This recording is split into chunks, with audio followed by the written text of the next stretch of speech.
Bismillahirrahmanirrahim. Assalamualaikum warahmatullahi wabarakatuh. Alhamdulillahilladzi faddala bani adama bil ilmi wal amali ala jamil alam. Wassalatu wassalamu ala Muhammadin sayyidil arabi wal ajam wa ala alihi yanabil ulumi wal hikam. Amma ba'd. Sahabat fillah yang dirahmati Allah Subhanahu wa taala, segala puji dan syukur senantiasa kita panjatkan kehadirat Allah Subhanahu wa taala. Semoga kita termasuk hamba-hamba yang senantiasa bersyukur dengan cara meningkatkan keimanan dan ketakwaan kita kepada Allah Subhanahu wa taala. Salawat serta salam terlimpah curahkan kepada junjungan Nabi besar kita Muhammad sallallahu alaihi wasallam. Semoga kita diakui sebagai umatnya, kelak mendapatkan syafaatnya, dan ditakdirkan oleh Allah Subhanahu wa taala bertemu baginda Rasulullah sallallahu alaihi wasallam di surganya. Hadirin yang dirahmati Allah, berbicara tentang Ramadan, tentunya telah kita ketahui bersama bahwasanya bulan Ramadan adalah bulan yang sangat mulia, bulan yang sangat istimewa. Nabi Muhammad sallallahu alaihi wasallam bersabda, "Idza jaa Ramadan, futihat abwabul jannah wa ghuliqat abwabun nar." Apabila bulan Ramadan datang, maka dibukakan pintu surga, ditutupnya pintu neraka, dan dibelenggunya syaitan. Sahabat fillah yang dirahmati Allah Subhanahu wa taala, kenapa kemudian Ramadan ini dikatakan istimewa? Karena di dalamnya terdapat pengampunan yang sangat luar biasa. Karena di dalamnya terdapat pelipat gandaan pahala. Karena di dalamnya terdapat peluang untuk menjauhkan diri dari syaitan. Dan yang terakhir, karena di dalamnya terdapat waktu yang baik siang maupun malam yang mempercepat terkabulnya doa.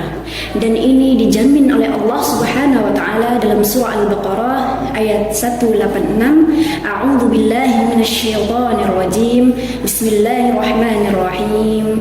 Wa idza sa'alaka 'ibadi 'anni fa inni qarib ujibu da'watad da'i idza da'ani falyastajibu li wal yu'minu bi la'allahum yarshudun. Dengan tafsirnya bahwasanya Rasulullah sallallahu alaihi wasallam bersabda, 3 golongan yang doanya sulit untuk ditolak, di antaranya adalah yang pertama imamul adil, yaitu pemimpin yang adil. Yang kedua adalah orang yang berpuasa sampai dia berbuka, dan yang ketiga adalah orang yang terzalimi.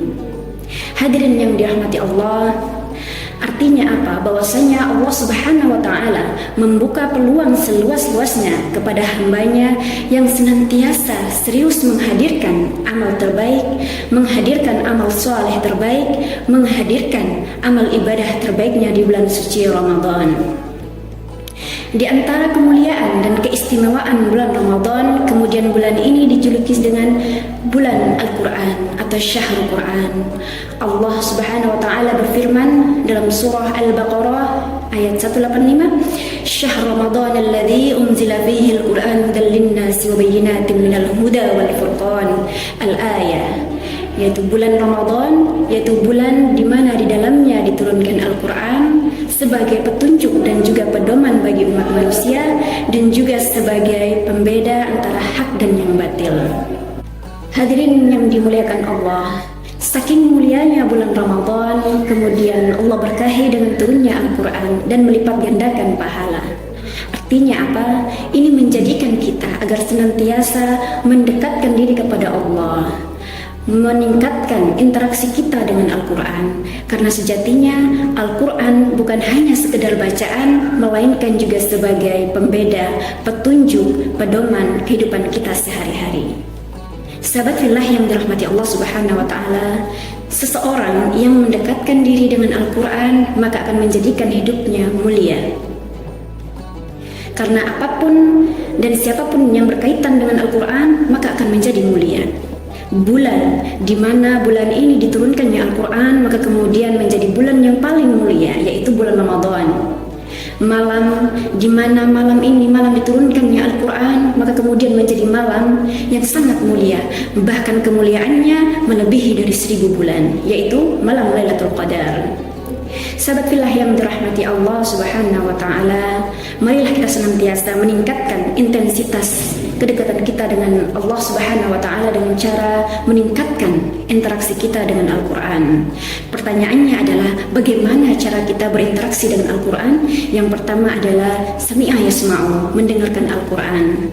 Marilah kita lembutkan hati kita, kita hidupkan jiwa kita dengan senantiasa mendengarkan lantunan ayat suci Al-Qur'an. Nabi Muhammad SAW meminta para sahabatnya untuk membacakan Al-Quran, kemudian beliau menyimaknya. Sungguh orang yang mendengarkan bacaan Al-Quran dan menyimaknya, maka bacaan tersebut akan menjadi rahmat dalam hidupnya. Yang kedua adalah qara'a yaqra'u qira'atan, yaitu membaca. Nabi Muhammad SAW bersabda, satu huruf di dalam Al-Quran memiliki 10 pahala kebaikan. Tidaklah saya mengatakan alif lam mim itu adalah satu huruf, melainkan alif lam mim itu adalah 3 huruf, yang mana di setiap hurufnya memiliki 10 pahala kebaikan. Baik, bacalah Al-Quran, karena sesungguhnya Al-Quran ini akan menunjukkan seberapa besar syafaat kita, seberapa besar syafaat yang akan kita dapat di hari kiamat kelak.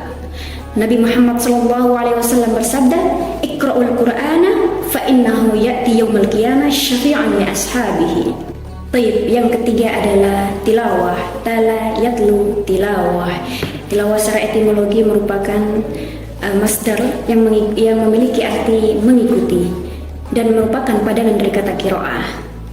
Jadi tilawah ini merujuk pada tata cara membaca Al-Quran yang baik dan benar, yang melibatkan pemahaman di dalamnya, baik pemahaman secara tajwid maupun pemahaman secara